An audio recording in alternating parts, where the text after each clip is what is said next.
importante, o que acontece com ele? Aquela coisa maravilhosa, né? Ele nasce, é uma nova plantinha.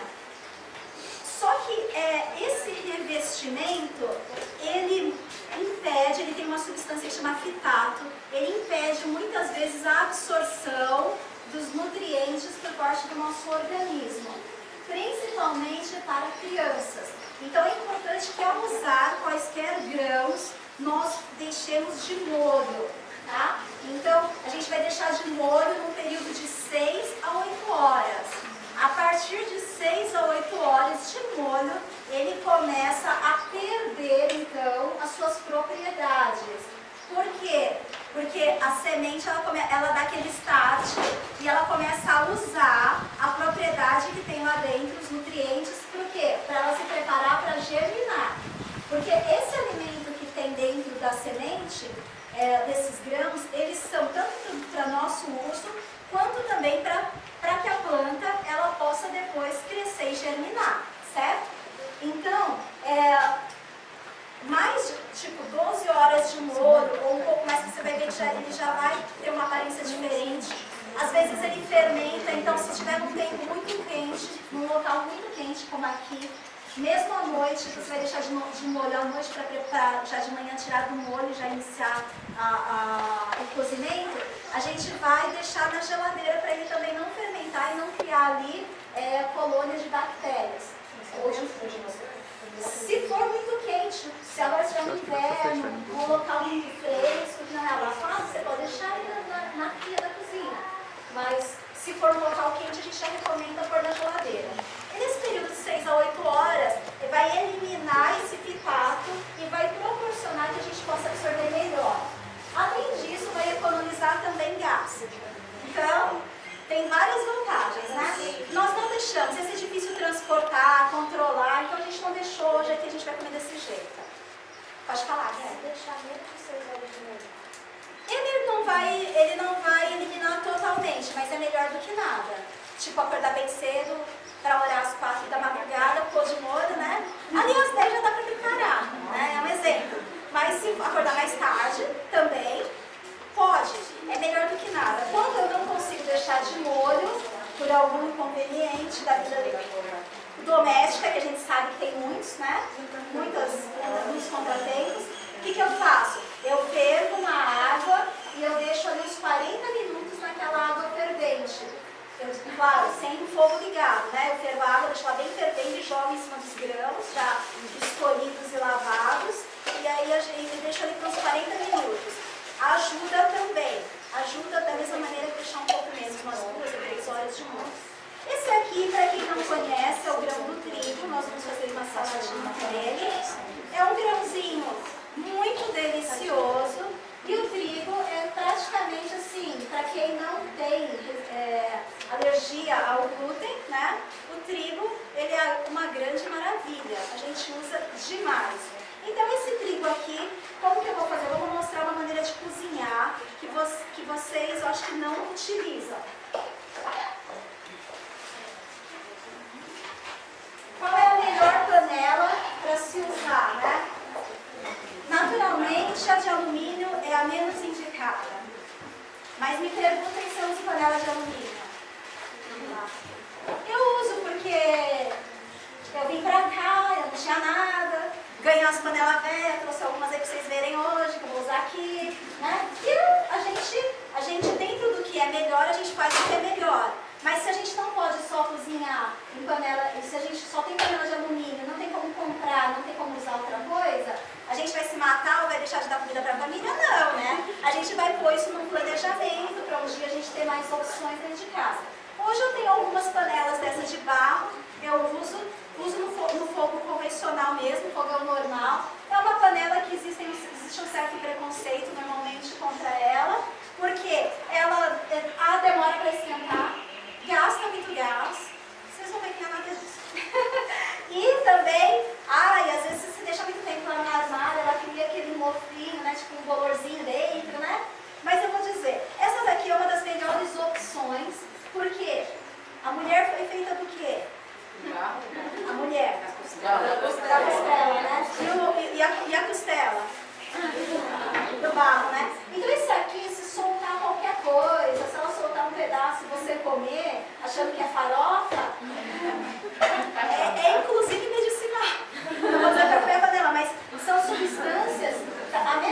substância da qual Deus originou o ser humano. Então, ela pra gente não tem nenhum impeditivo. A panela de ferro, para alguns tipos de doenças, ela tem impeditivos, né? Outros, a panela de inox, ela também leva alumínio na sua composição e outros metais. A diferença é que ela é muito mais, vamos dizer, ela não oxida, ela demora muito mais a soltar o metal na comida do que uma panela de alumínio. Né? Por que será que o alumínio foi tão popularizado, né? Foi considerado melhor para ser mais barato, mas ele ficou mais barato pela popularização, pela industrialização. Por que será que escolheram outro material? Porque mais barato do que barro, que é de graça, né? É mais barato do que barro? Não é, né? Barro nas paneleiras lá no Espírito Santo, onde vem essas panelas que eu tenho, elas vão num lugar que tem um mato virgem assim, e elas testam aquele barro e ali começa a ser a oficina delas. E assim, de graça. E é caro a panela também, né? Mas enfim, o alumínio, ele é um metal que em acúmulo no nosso organismo é um dos mais prejudiciais. Ele está associado à maior parte das doenças com demência. Doenças, assim, memória, questão de demência mesmo, como Alzheimer e outras doenças, as pesquisas estão apontando que as pessoas que têm essas doenças, elas normalmente têm um alto nível de alumínio na circulação. Nós precisamos de alumínio na circulação? Precisamos, mas não em excesso. E é bem pouquinho que a gente precisa. Então, por isso a gente deve evitar a panela de alumínio. Olha, vocês vão ver que as panelas são horríveis. Por quê?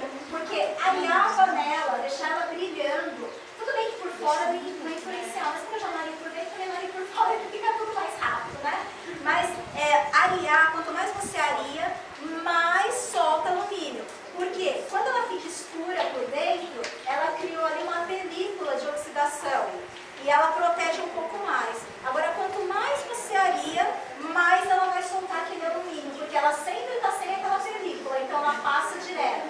Raspar no alumínio, então são coisas. Eu tenho a panela de alumínio, mas eu tomo alguns cuidados. Eu cozinho e o quanto antes eu tiro da panela. Porque, na verdade, não é no momento do cozimento que o alimento absorve mais alumínio, mas é no tempo de repouso depois que ele está ali dentro da panela, fora do fogo, que ele vai absorver. Então a gente vai usando com esses cuidados. Essa panela aqui, essa caneca aqui não, nem esse aqui, mas essa panela aqui, para mim hoje, ela é uma das melhores e mais práticas que a esmaltada. Ela é uma panela que tem a mesma rapidez do alumínio, vamos dizer assim.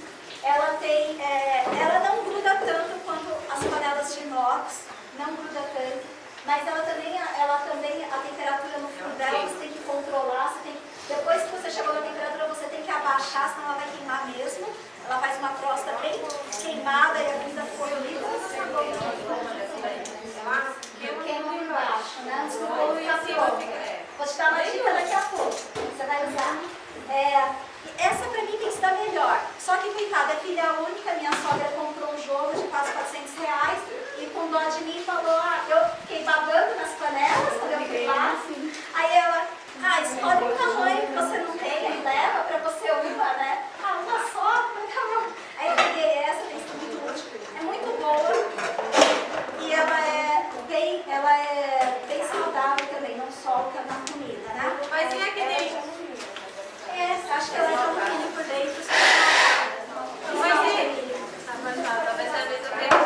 Aquelas que é Teflon. Ela não é boa. Ela solta e ela não é que ela solta a substância, ela solta gases. Aquele Teflon, quando ele aquece, ele começa a soltar gases. E aquele gás ele impregna na comida, ela é péssima. Mas eu, às vezes, uso, eu só tenho uma frigideira e ela é antiaderente. Mas eu uso. E às vezes eu usar na nossa loja. Que raspe ele, né? E lavar também com a bucha. O ideal é você pegar um papel de toalha, depois que ela estiver fria, e limpar. Mas a minha é pra fugir, dizem que é bom e descascou tudo. Mas é só usar eu uso antes também. Se você não quiser fazer aquela queima dela antes, ela solta. Mas no momento que descasca, também Sim, e o que você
casquinha mesmo de trigo, mas eu escolho, dou uma olhada antes, né?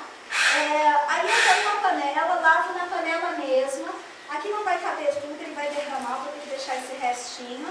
E vocês vão ver que não demora, não precisa de pressão, e ele vai ficar no ponto certinho, não precisa da vida toda também.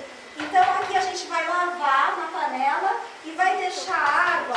Eu uso essa regra para quase tudo que eu cozinho na panela, para todas as panelas. Eu vou deixar aqui uns 2 dedos acima do alimento a água. Aí quando ele ferver, e essa água, porque daí o grão começa a inchar, e essa água ela chegar no nível do alimento, e se for grão eu já desligo. Se for o arroz, como a gente vai dizer também hoje, se for o arroz, eu acabo deixando um pouquinho mais, secar um pouquinho mais, mas antes da água secar eu já desligo. E aí vocês vão ver que vai ficar menos tempo do que fica de outras maneiras de cozinhar. Vai chegar no ponto, vai manter as propriedades, as vitaminas dos cereais. E a gente vai economizar bastante gás. Eu uso muito panela de barro em casa e meu botijão ele dura bastante, ele dura em torno de uns 2 meses. E eu acendo muito forno também, eu estou sempre fazendo pão, tudo em casa, né? Então eu acho que dura bem, porque eu acho que se fosse um por mês ainda compensaria. Aqui a gente vai, já vou explicar dele. Aqui então já pode lavar, deixar 2 dedos de água aqui acima e pôr no fogo. Pode ser fogo alto, a gente vai a panela de barro é muito boa, ela normalmente é mais em conta para quem vai em regiões onde tem, é mais em conta.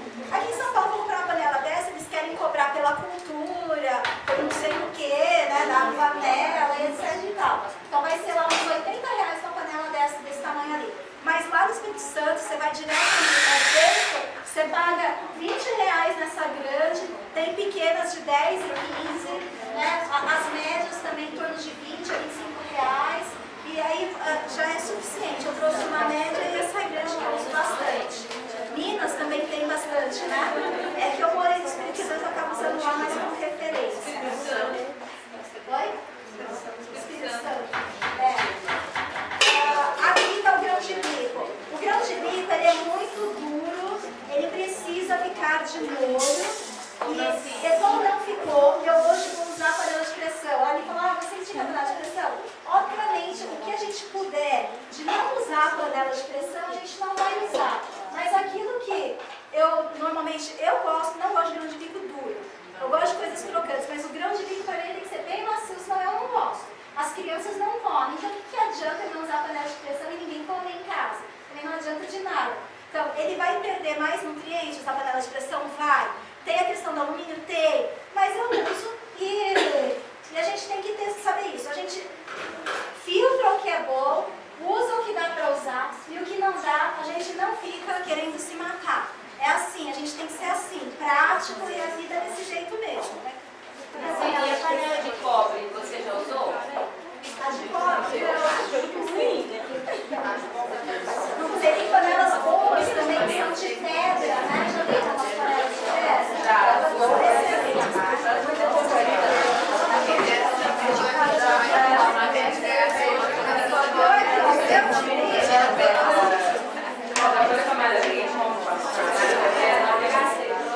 tiro a casca e eu ia falar alguma outra coisa, mas acho que não disse a quantidade de água, né? Ah, daí falei vapor, isso, chegando.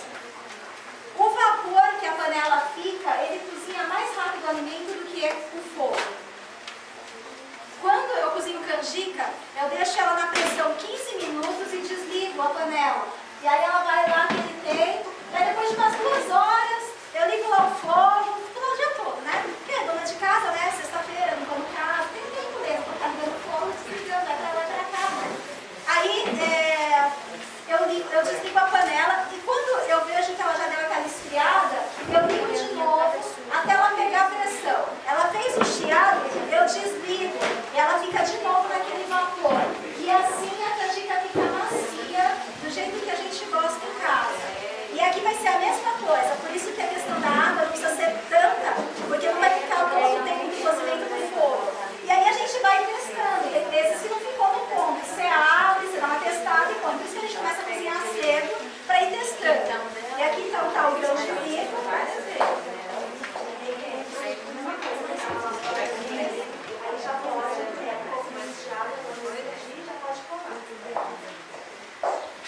Tá, outra coisa, a gente vai usar. Vou pegar um pano de prato, porque eu não olho a mão. E o tempo inteiro enxuga, né? Tô acostumada a dental em casa, né? A gente vai usar também o amendoim, que a gente vai pôr para torrar. A lentilha. A lentilha, de todos os feijões, é o mais fácil de cozinhar, é o mais macio, né? Então, quando não deu tempo de nada, você chegou no médico, as crianças estão com fome, lentilha. Hoje é dia de lentilha, né? Então, hoje é dia de lentilha. Vamos cozinhar a lentilha aqui nessa.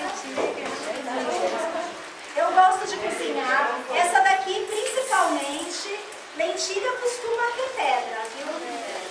Lentilha costuma ter pedra. Então, quando a gente conversa, aqui os olhos atentos vão me ajudando, vou limpando a panela. E aí a gente tira a pedrinha da lentilha. Lentilha e feijão, os que mais costumam quebrar dente do fogo, né? Tem pedras. Então tá, a lentilha, a gente vai fazer um arroz com lentilha seco, aí de caldo. Vocês já viram ali o cardápio?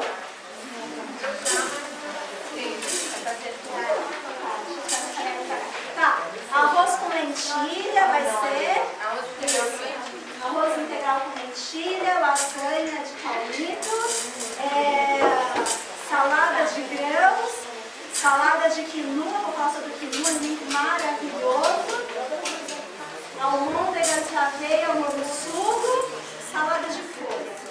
Esse é o nosso, não esqueci de nada, né? Tem mais algumas coisinhas aí. Aqui estamos, algumas orientações sobre combinação. Nós temos 3 grupos. Olha, dá para dividir os alimentos de diversas maneiras, né? Mas eu gosto de lidar com coisas mais gerais, facilita mais quando a gente está começando, porque eu também não sou tão boa nessas coisas assim. Então, a gente vai fazer 3 grupos, que são reguladores, construtores e energéticos. São os 3 grupos fundamentais, grandes, que a gente pode pensar na hora de combinar os alimentos.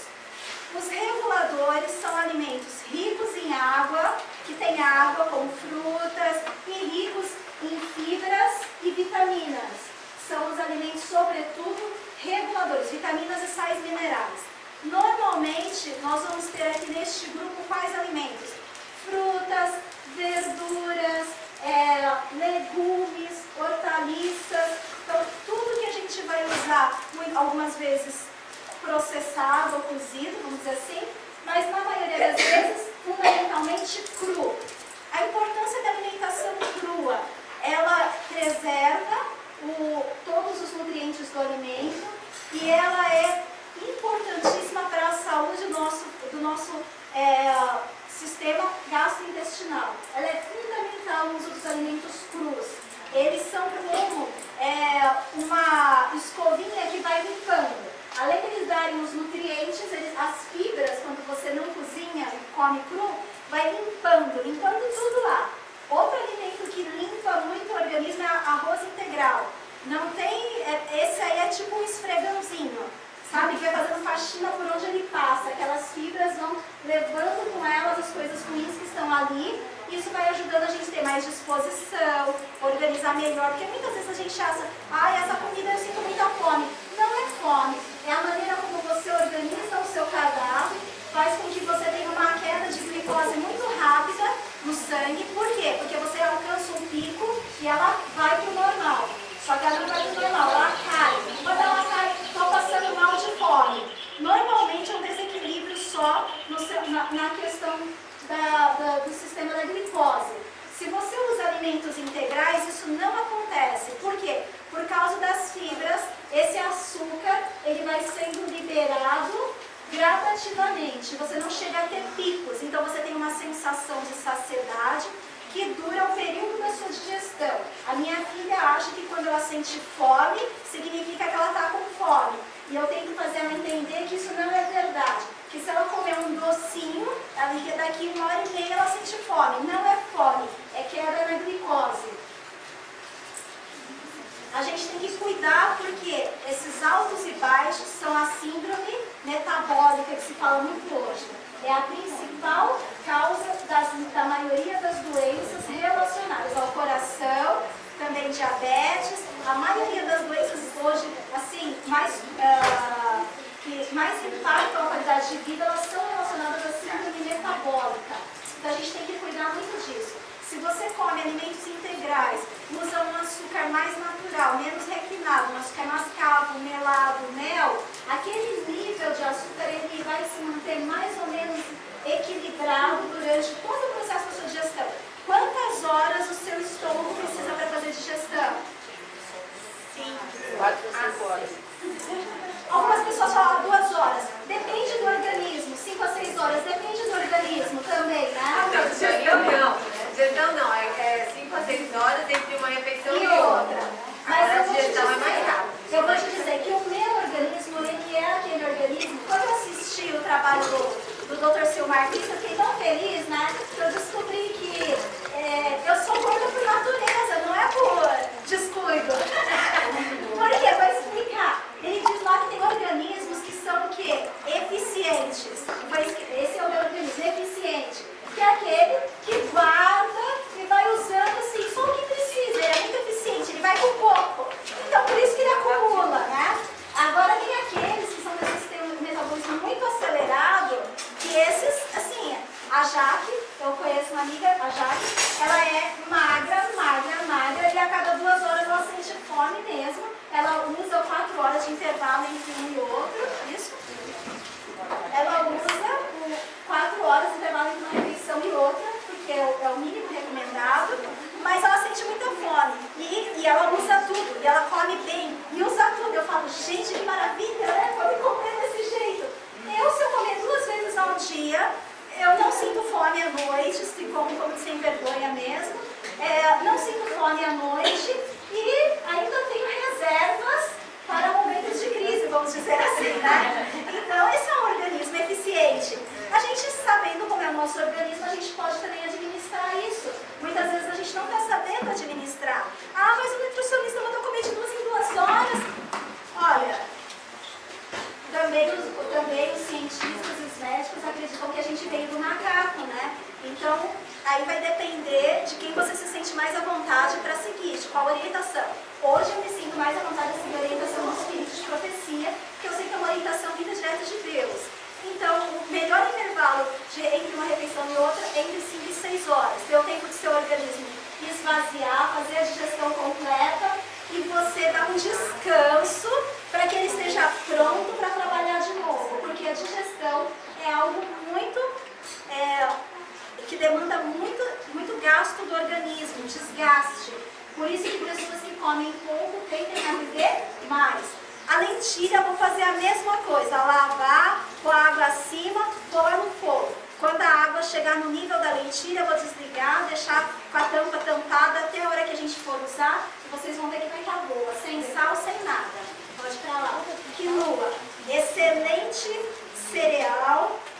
Ele é ali da região dos Andes, né? Tudo peruano. Sem sal? Tudo. Cozido ali, tá tudo sem sal. Depois que a gente vai temperar. Por quê? O sal, se a gente pudesse cozinhar todos os alimentos sem o sal e colocar aquele para o paladar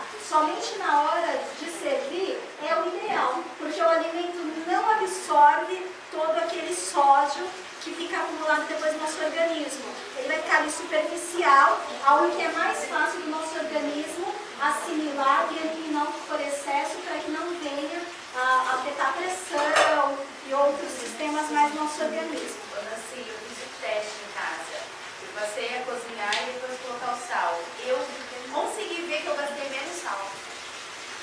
Foi visível, assim. Porque o Daniel, bebê, não cozinha as coisas com sal pra ele, né? E assim, economizei sal até. Aqui nós temos o droga quinua. Esse daqui, ele é usado lá no Peru, muitas vezes como próprio arroz. Da mesma maneira que a gente usa o arroz. Aqui pra gente, tá caro. Cada vez mais caro pelo visto, tá? A última vez que eu comprei estava em torno de R$16 o quilo. Dessa vez foi R$33,90 o quilo. Ou seja, dobrou. Só que eu cheguei lá na cerealista, faz uma proporção, eu não sei se em outras lojas ainda tinha um preço melhor, não deu. Só deu para comprar numa loja só e deu. Então foi isso. Aí ele está com valor alto. Mas é um alimento de propriedade nutricional tremenda. A maior dúvida das pessoas, a gente introduziu aqui, mas ainda não falei mais, né? Depois a gente vai falar mais daqui. A maior parte das pessoas tem dúvida sobre a questão da proteína. Eu vou deixar de comer carne, vou deixar de usar leite, vou deixar de usar ovos. E a proteína? E a proteína? O que eu vou fazer? Olha, a proteína, ela é a menor preocupação que o vegetariano deve ter. Por quê? A proteína, a vaca come carne, naturalmente. Hoje eles colocam na ração até osso, um monte de coisa, né?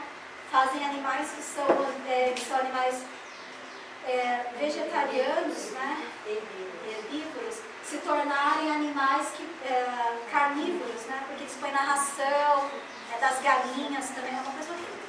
Mas enfim, aqui a vaca também não come. A vaca precisa de proteína mais do que a gente, né? Porque ela pesa uns 400 quilos, sei lá, acho que não pesa uma vaca. Tem alguns touros que chegam a 600, 700 quilos, né? Mas aquele peso todo, o jeito que, o tamanho daquele animal naturalmente precisa, que ela converte a refeição dela leve em proteínas. É o que acontece conosco, né? Os alimentos mais ricos não é em proteínas, porque a proteína já são os aminoácidos ligados. Os aminoácidos são cada tijolinho que constrói uma proteína. São vários tipos de aminoácidos para construir uma proteína. Proteínas musculares têm diferenças de outras proteínas que estão, por exemplo, em órgãos, que estão no cérebro, tem ali no coração. As fibras são diferentes e também necessitam de aminoácidos diferentes. Os aminoácidos que existem, 12 são essenciais à nossa saúde.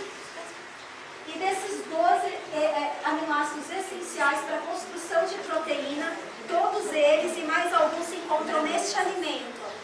Então, assim, para a criança vegetariana em crescimento, isso aqui é como ouro. É como ouro, porque meu filho tem feito um acompanhamento na endócrino, por questões de crescimento. Ela briga comigo por conta da dieta e eu escuto algumas coisas entram para um lado e saem pelo outro. E aí, esse aqui tem sido um alimento que eu tenho usado muito, de diversas maneiras, na comida e também faço como se fosse vitaminas ou leites vegetais que eu coloco para ele. Mas eu não sou uma pessoa extremista, ele está, por orientação dela, ele está consumindo ovos caipiras, eu estou consumindo ovo caipira, pesquiso muito bem a fonte, procuro conhecer de onde está vindo aquele ovo, para que eu saiba que não tem contaminação, né? E que não tem hormônio, esse tipo de coisa. E tenho dado ao meu filho, porque eu não sou extremista. Como eu disse para vocês, o extremo, nenhum deles é favorável para a gente, né? Essa quinoa pode acrescentar uma coisa interessante. Fica uma delícia. Um dia tinha acabado o arroz em casa, só tinha um restinho de arroz, não ia dar para a refeição. Aí eu fiz uma espécie de risoto com quinoa, arroz e mais algumas coisas, castanha do Pará. Olha, ficou a coisa mais maravilhosa. E aqui a gente vai fazer de uma saladinha. Mas eu bato ela, pode colocar em pão, em biscoito. Eu bato, coloco esses leites vegetais igual a ele. Não altera o sabor quando eu bato no leite vegetal. E ele toma. E é um alimento riquíssimo. Mas foi por cima da comida também, né? Minha irmã foi isso. Aqui dessa batata, coloca em cima de uma farofinha. Como você chama? Olívia. Olívia. Tem a quinoa vendida já em flocos, aquela lá ela já foi cozida, né, pré-cozida, aquela lá ela é adequada. Nenhum cereal a gente deve consumir ele sem torrar ou sem cozir. Por exemplo, inclusive a aveia. Alguns organismos não se importam, não se ressentem com o consumo da aveia crua, mas para a saúde, para a absorção das fibras e das vitaminas que estão ali, e também principalmente os aminoácidos, o importante é que a gente nunca coma cru. E esse aqui, daí o importante ou é ela torrar e triturar para fazer essa farofinha, ou então ela cozinhar, fazer um tipo de um purê, ou então ainda comprar o floco. E aí, Só que o floco está mais caro ainda, né? Então daí o floco ele já foi pré-cozido e passou por um processo industrial. Obviamente que o processo industrial a gente não sabe como é, a gente não sabe exatamente o que eles fazem e a gente tem que considerar que ali há perda nutricional. Então, quanto mais a gente puder usar do grão direto, melhor. Né? Eu conheço pessoas que hoje estão usando uma máquina importada dos Estados Unidos para moer o trigo, para fazer o pão, para fazer tudo que faz. O sabor do pão, a consistência é completamente diferente. Porque o processo industrial, alguns eles tiram todo o germe, toda a fibra, e depois que eles misturam o trigo branco para dar a constituição, e aí eles tiram aquele excesso e vendem, né? Vamos dizer assim, para ser integral, qual é o mínimo que precisa ter de fibra e germe? Eles determinam. Então a gente tira o restante e vende separado para ganhar mais. Então, assim, só que se Deus colocou no grão essa quantidade, naturalmente essa quantidade seria o melhor para a nossa ingestão. O que acontece com o alimento refinado? O alimento refinado, como ele perde muitas características, ele acaba prejudicando o nosso organismo, porque, por exemplo, o açúcar. Para a metabolização do açúcar é necessário cálcio. Quando a gente utiliza o açúcar mascavo, por exemplo, que não é refinado, ou o melado da cana, ela tem cálcio e tem ferro, que também é utilizado na metabolização do próprio açúcar, daquela glicose que está aqui. Quando a gente tira tudo isso, da onde que o organismo vai tirar o cálcio? O ferro? Vai tirar da onde tem. Se tem na circulação, ele tira. Se não tem na circulação, ele vai buscar nos ossos, por exemplo, no fígado. Então, enfim, esse é o maior prejuízo do alimento refinado, porque ele, além de não dar tudo que a gente precisa, ele ainda tira o que a gente tem. Então, o quanto a gente puder tirar de alimento refinado da nossa alimentação, é melhor. A primeira coisa para a reforma é tirar a carne? Depende da sua facilidade de tirar a carne ou não. Mas eu te diria, a primeira coisa é você tomar mais água, deixar de comer açúcar refinado, porque as outras coisas elas vão vir como muito crescente. Então depois que você deixar de comer o açúcar refinado, você vai perceber que você vai ingerir menos doce. Você vai perceber que você vai ter menos vontade de comer a carne. Vai perceber que você vai ter menos vontade de comer certas coisas. E aí você vai conseguindo. E tirando o açúcar refinado, colocando os grãos integrais e bebendo mais água, dormindo e fazendo exercício, naturalmente você não vai sentir mais vontade de comer carne, queijo e outras coisas mais. Alimentos extremamente gordurosos. Isso vai ser natural para o seu organismo. Então, o maior vilão da nossa dieta hoje é a carne? Não. O maior vilão são os alimentos refinados e o açúcar. O pior deles é o açúcar. É o pior. O ideal é que a gente não consumisse nenhum tipo de açúcar. Mas, se for consumir, consuma a melhor constituição dele, né? O menos refinado. Então aqui está, o grão da quinoa a gente vai lavar também e vai pôr para cozinhar. Eu tenho mais uma panela aqui, né? Tem?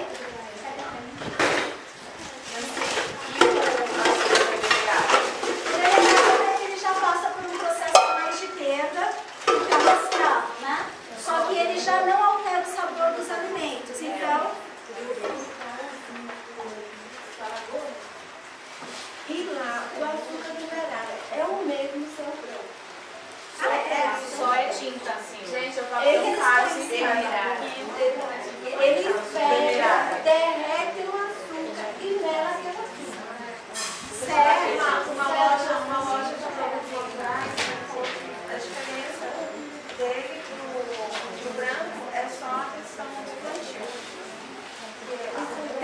gente, no caso do orgânico. É, No caso do meu orgânico. orgânico. É só acho que eles são Ah, eu vou guardar esse aqui um pouco. Mas como essa açúcar mascavo clara, ela altera o sabor? Esse aqui não altera. Mas eu considero que esse aqui, ele também tem passado por algum processo, porque antes a gente só encontrava aquele bem escuro, né? E agora tem outra vez. E esse aquele escuro já altera o sabor, e já não adoça como a gente está acostumado. Então, o ideal é a gente ir moldando o nosso paladar. E não tentar adaptar uma coisa saudável ao nosso paladar pervertido, vamos dizer assim, né? O ano passado, o pastor Jean, numa palestra, ele falou algo assim que me deixou bastante impactada na hora, né?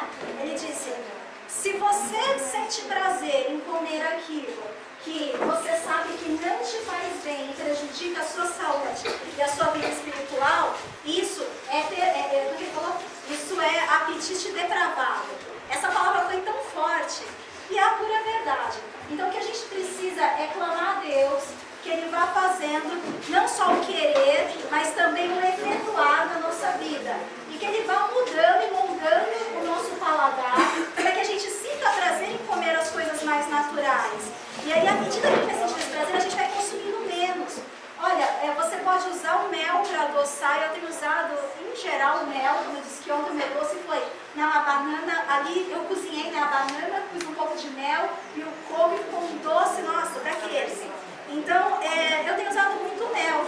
Nesse bolo de casamento que eu fiz, ela me pediu que tinha uma pessoa que tinha uma restrição médica que só podia usar doce se fosse mel. Não podia nem ser o açúcar mascavo, que foi o que eu usei. Então eu fiz o topo do bolo, teve 3 quilos mais ou menos o topo do bolo. Eu fiz só com mel, tanto o recheio, cobertura e a massa. Ficou melhor do que o outro feito com açúcar mascavo. Foi bom porque eu descobri, eu nunca tinha usado, eu descobri e ficou excelente. Coitada, né, das duas aqui. Lavar, cobrir com água, para esconder os bezerros e pôr na reforma. Eu não sei se é muito legal.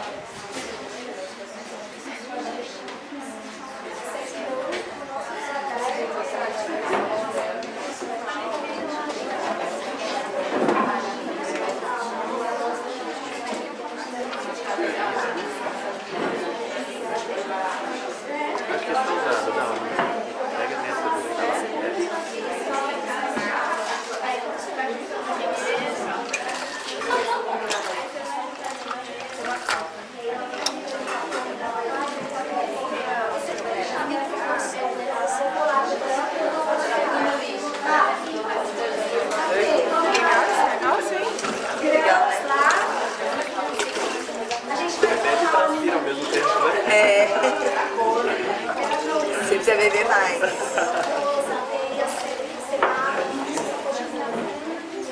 Você